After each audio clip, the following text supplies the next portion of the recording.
Metaverse, and more specifically, from beautiful Danville, Illinois, homeland of the Corellian tradition. And this is Midday with Reverend Don.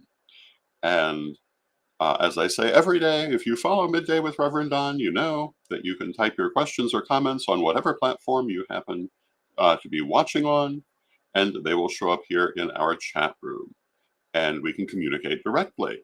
And today is Friday. It's the first Friday of year 24. And speaking for myself, it's been a great week. I very much feel that the energy of this year is very positive and very strong. One of the things I've heard said by a number of people, hello to Reverend Mary in the chat room. It's good to see you, Mary. And we'll be talking about you in a couple of minutes. One of the things I've heard a lot of people say is that this is a year with a great deal of acceleration and a lot of energy in it. Hello to Calvin in the chat room. And I not only agree with that and found it in my own readings for the new year, but I kind of feel like I've seen it in the first week. And so I'm looking forward to this year. And I mentioned that we were going to talk about Reverend Mary. As you can see, rolling across the bottom of the screen, Magic TV and Journey to the Parliament, the video, are up for Witchy Awards at the Witchcraft and Occult Media Awards at modernwitch.com. And hello to Renee in the chat room. Hello to Janet in the chat room. And of course, Magic TV and Pagan World TV, that it heavily involves Reverend Mary as the station manager of Pagan World TV. And hello to Sir Ebony in the chat room. It's wonderful to see you. Hello to Mary in the chat room. Mary Cavalcante, it's wonderful to see you. And, you know, I've talked a few times about how this sort of recognition is very encouraging to creators in our community. It's one of the ways that you can tell that the things you're doing have relevance to people, that it's worth continuing to do, even when it becomes a little overwhelming. And so I hope that you will go and check out the Witchy Awards, the Witchcraft and Occult Media Awards at modernwitch.com, and vote for all of your favorite people. And hello to Sir Edward in the chat room. And I would hope that Magic TV under Best Vidcast and Journey to the Parliament under Best Video would be among the things that you would want to vote for. If you like our offerings here at Pagan World TV / Magic TV, please vote for us. We would love that little bit of recognition, just to let us know that our work is appreciated and that it matters to our audience.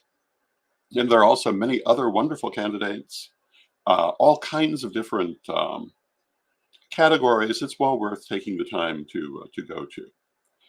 And today I was going to talk about the crystal web. And of course, you know, there's no knowing everywhere that our conversations on Midday will go, but it's my intention to talk about the crystal web. And, you know, we're coming soon on the date of 1/11 for year 24, next week, next Thursday. And that the 11th of every month is the time for doing crystal web rituals. It's one of the main things that we do with the crystal web.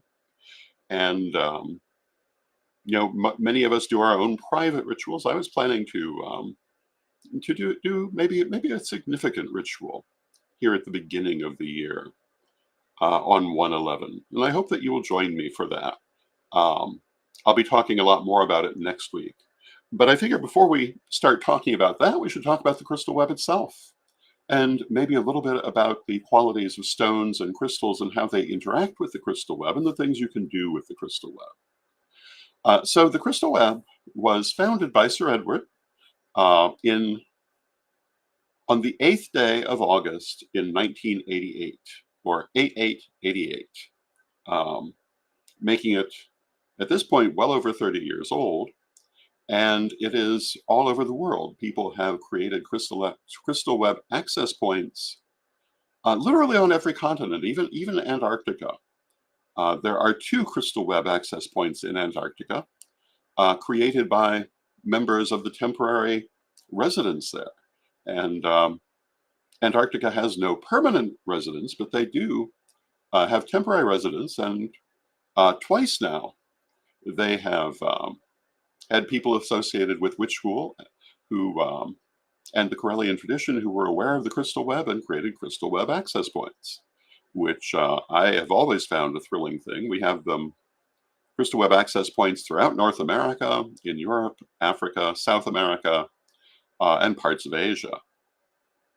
So they're kind of everywhere, and obviously most are in North America, and the oldest. And Sir Edward started the crystal web, and he's talked about this on his page, really as a means of connecting people, of building psychic communication, psychic networks through energy. And that, in the end, is what the crystal web is really about. It's a connection between all of the people who have created crystal access points to the crystal web, that they can share their energy, that they can pool their energy for use for a variety of purposes. We've often used the crystal web for healing after natural disasters, for earth healing in general, for healing after unfortunate social situations, and also just for regular healing. And everyone who has an access point can access the crystal web and use some of that energy, which is refurbished every month on the 11th. And they can use it for their own purposes, their own healing, um, their own positive spell work in life, just to replenish their personal energy. There are lots of things you can do with it, and it also can be used for communication. To use it for conscious communication um, is a fairly advanced technique, but for unconscious communication, people use it all the time. Generally in the sense of doing healing, and the crystal web is, I would say, the most intricate and advanced psychic engine that humanity has yet created. Um, it has the huge web of crystal web access points all over the world, but there are also things like energy generators tied into the crystal web, and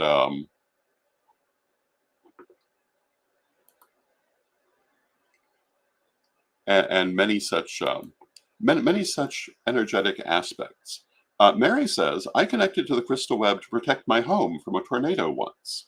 That's exactly the kind of thing that you use the crystal web for. Um, if you find yourself in a place where you need healing or protection, or even just um, momentary strength, you can call on the crystal web. These are some of the reasons it's there. It's a connection between people.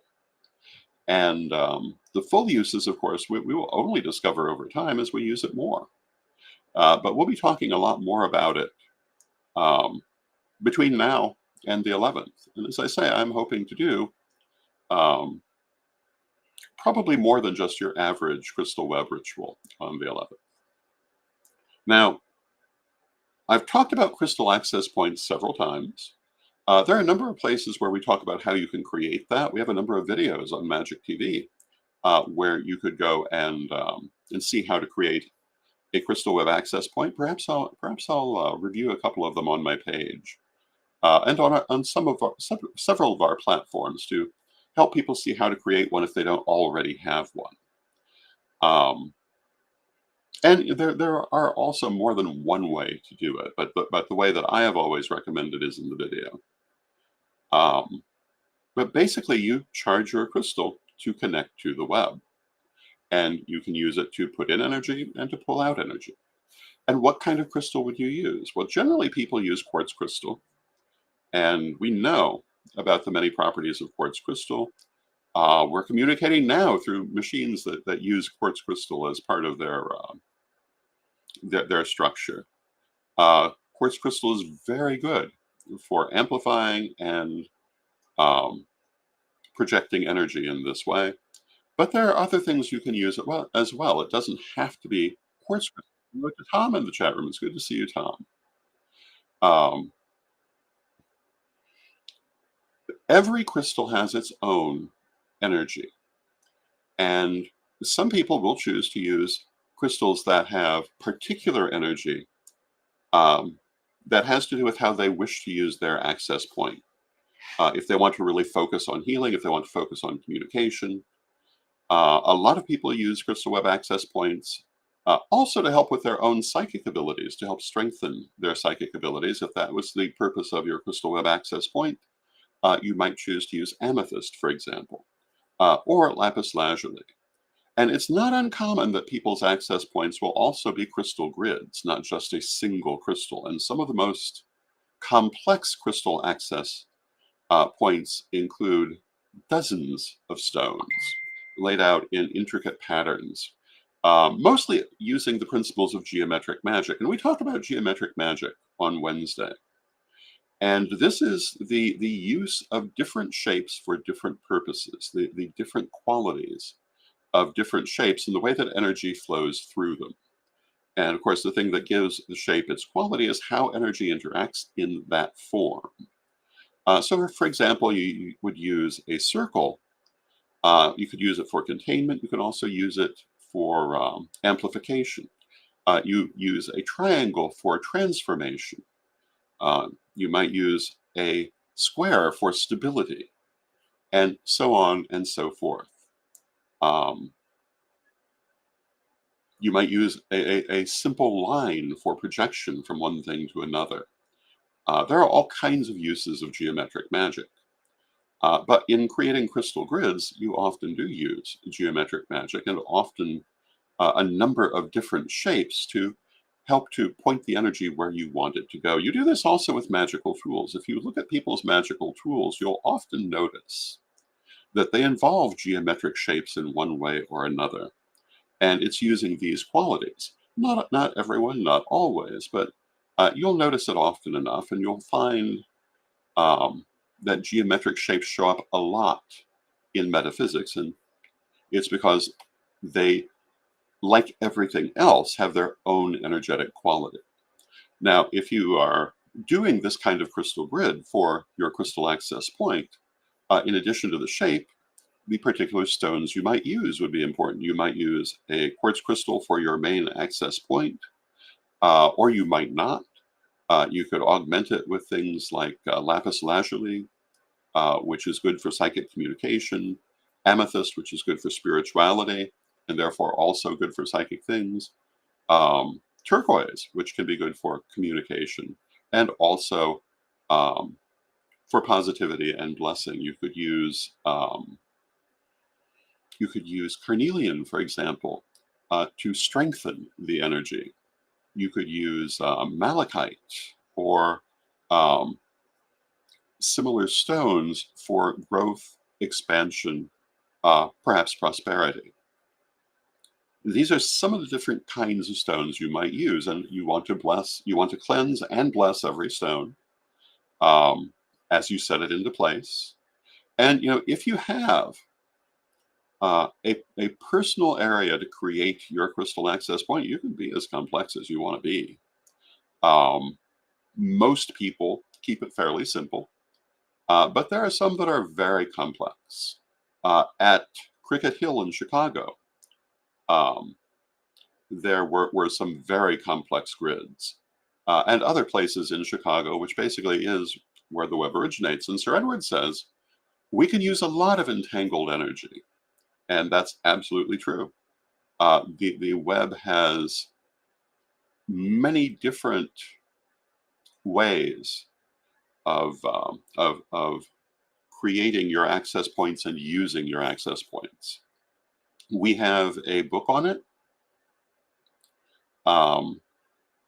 They're not currently available in print form, I don't believe, but you can find it, for example, at Witch School. You can find it, I believe, in our libraries. And that is the Crystal Web Users Access or Crystal Web Users Manual, which talks about everything from creating your access point to creating a remote access point or a group access point, which are minor differences to how you can use geometric magic. I think it probably talks about the color of energy and all the different things that you can do or many of the different things you can do with the crystal web. And hello to Jade in the chat room. It's good to see you, Jade. I will say that the crystal web is a very subtle and complex engine. So I want to avoid using the term everything you could do, because I don't think we know everything you could do with it. And, I believe that, like with most advanced spiritual techniques, um, a great deal of it we understand physically. Some of it we understand spiritually and are bringing into the physical. And hello to Isabel. Isabel in the chat room. It's good to see you. And Isabel says hello from Montreal. It's good to see you, Isabel. And certainly we have crystal access points in Canada. Um, we I'm sure that we will have a crystal web ritual also at the upcoming lustration. And at the last lustration here in Danville, we created a special crystal access point dedicated to the memory and the energy of Wendy LaJoy, the beloved Lady Wendy, who had been first elder of the Correllian tradition for many years. And we also have many other access points here in the area. And hello to Chuck in the chat room. And the crystal web, I really think, is still unfolding its nature to us. Yes, on one hand, we've all created it through our actions, but it's also its own entity, its own, I guess we might say, egregore, its own spirit, um, which is more than just the sum of its parts. And I think this is true of, and Chuck says, Missouri Ozarks is my home state. It's wonderful to see you, Chuck. I think with everything, metaphysical and non-metaphysical, you have its physical reality and its spiritual reality. I mean, I have talked before about the idea that all things have spirit. And anything that has spirit is more than just what you do with it. It's also how it reacts to you, how it grows on its own, and they do. It can be quite an exciting adventure, walking the path of spirit, because you're never walking alone, because everything is walking with you. And when you follow a spiritual path, you come to realize that fundamental idea of Western metaphysics, as above, so below, that the energy of deity, however you want to identify deity, or just if you want to think of it as the universe, is present in everything that exists, not just you, not just us, but everything else. And if you want to understand the nature of deity, you can really see it in everything if you look for it. That's why there are so many forms of divination. You can divine from literally anything, because spirit is in literally everything. And I've spoken before about how the different levels at which, from which we look at any subject, will show us different aspects of it. And we can look at the interaction of spirit and matter through the cycle of incarnation and reincarnation, or we can simply look at it through the immanence of spirit in all things. And both of these are true. It's a matter of exactly how you're looking. Because on one hand, we are many individual souls with many incarnations. And on the other hand, the entire world is one living being at the same time, the entire universe. And being able to understand that is a big part of understanding metaphysics. And it's why so many things in metaphysics ultimately have effectiveness, because spirit runs through all of them. Now, when we talk about the crystal web, the energy that we place into it, the nature of the crystal web is in effect a set of artificial vortices and meridians, ley lines running around the Earth. And many of the existing vortices and ley lines also began as human constructions. A lot of times, the great energetic vortices are located on what were once sacred centers, which certainly added to the energy and sometimes created it. The repeated use of energy creates energetic centers, vortices, um, chakras, um, out of the energy that's already there and the energy that's added to it. So, in creating the crystal web, we are creating a strong energetic network around the world. And as I say, it's been being created for over 30 years. It's quite strong indeed. Some time ago, um, a priestess who was working with the crystal web monthly rituals, um, the first time that she joined a group ritual for the crystal web, found the energy overwhelming, even though she had done it. She'd worked with crystals for a long time, but in opening the web together with other people, she found just that it was full of energy. It truly is.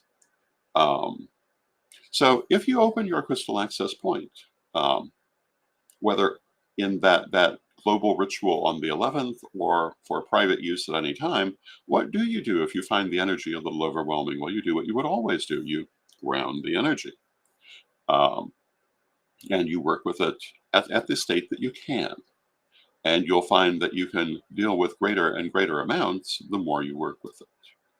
Um, but it does contain very great amounts of energy that, again, can be directed for healing and um, for spiritual goals of all sorts.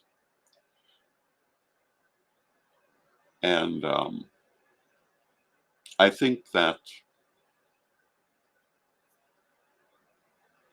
I would have to say, I think it's, of all the different things we've been involved with, probably the most ambitious um, in terms of connecting people, which, as I say, was I believe, the primary purpose Sir Edward originally started the web for.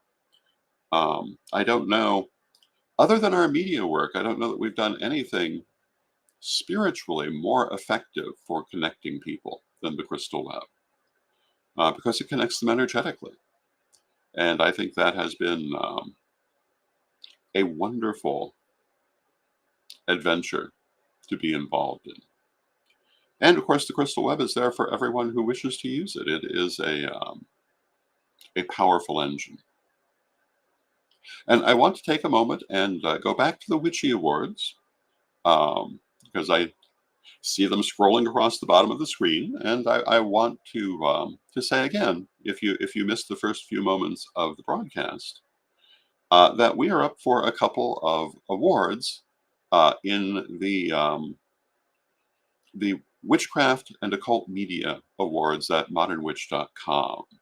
And under Best Vidcast, Magic TV is a nominee. And Magic TV / Pagan World TV has done so much work over the years. And I'd like to say that if you like our work, please consider voting for us. Reverend Mary, who we were talking with earlier, as station manager for Pagan World TV, has done, I think, tremendous work in media, and I would love to see our work honored in this way. The other nomination is for Journey to the Parliament, and if you're not familiar with Journey to the Parliament, it is a movie that was premiered at a pagan-made movie from us that was premiered at the Parliament of World's Religions last year in Chicago, which deals with the interaction of pagans and the Parliament of World Religions and how this has changed in the years from the Second Parliament in 1993 up through today. And there are interviews with a number of people talking about their interactions and experiences with the Parliament. And it is, I think, a very interesting video. Obviously, others thought that too, or it wouldn't be nominated. And if you've not seen it, You can see it at Magic TV. You can see it on our various pagan world platforms. Um, and I highly recommend taking the time to go and look at it. And why is this important? And when you go to the Witchcraft and Occult Media awards page, there are all kinds of different categories and people you can vote for, and you should vote for whoever you think most deserves it. But we would be very pleased if some people thought we did. We have been doing this now, well, at Magic TV for the better part of 20 years, and in other forms of media much longer. And as I've said in other programs, recognition from the community is one of the things that really tells you that what you're doing is worth continuing. And um, it is always very welcome to have your work recognized. So I hope you'll consider voting for us. Um, and anything like this, I was saying we've been doing Magic TV itself for just under 20 years. And there are times that gets very old. There are times when it's like another day. Um, I did Reverend Don's vlog for a solid 10 years, and toward the end of it, um, it became difficult to continue, um, simply because it had gone on so long. I enjoyed it still, but I found it harder to keep going. Um, and when I moved on to other projects such as this, I found new inspiration. But one of the things for anyone who spends years working in building organizations and building community, there are certainly times that it's helpful to see that people value what you do. It is probably the greatest um, way of rebuilding your energy to see that you influence that you are helpful to people. And Chuck says sharing is caring. It absolutely is, absolutely. And all of the people, not just us, but all of the people nominated for awards at the Witchy Awards, I'm sure will feel that same way. And so everyone that you think, um, everyone who has touched your life, I hope you will vote for them. And I think that our community, I mean, certainly we could go overboard with too many awards, but we're certainly not there yet. And I think the more that we acknowledge people's efforts, the more that we, for one of a better way, as a community, that we thank our creators, I think it means a great deal to them. And I hope that you will support that. And with that, I see that we've come to the end of our half hour. We'll be talking more about the crystal web and a variety of other subjects, I'm sure, next week. I hope you have a wonderful weekend. I thank you for being here. I love spending this time with you. I love seeing all the people in the chat room. I love seeing old friends in the chat room, and I also love seeing new names I've not seen before. It does kind of make my day. And I hope that you enjoy the program, and let us close with our prayer, as we always do. Divine Mother Goddess, Divine Father God, beloved ancestors, we thank you for all that you do for us in our lives, and we ask you to help us to have the connections with other people that give value to our lives and help us to grow and to expand in our spiritual quest. Help us to build those connections, whether through the crystal web or any other source, that allow us to communicate with people, to share our energy, and to build a strong and loving community. Beloved Mother Goddess, beloved Father God, beloved ancestors, it's easy for people to focus on the negative, but help us to focus on the positive as we go forward, and help us to go forward, and not to be caught in the duress of the past, and to keep our focus always positive. We rejoice in this walk, that we walk with you, and we go forward with you hand in hand. Beloved Mother Goddess, beloved Father God, beloved ancestors, with great love, we thank you, knowing you are always with us, but from respect, we thank you for your presence, and may you be blessed now and always. And I thank you for your presence. May you be blessed.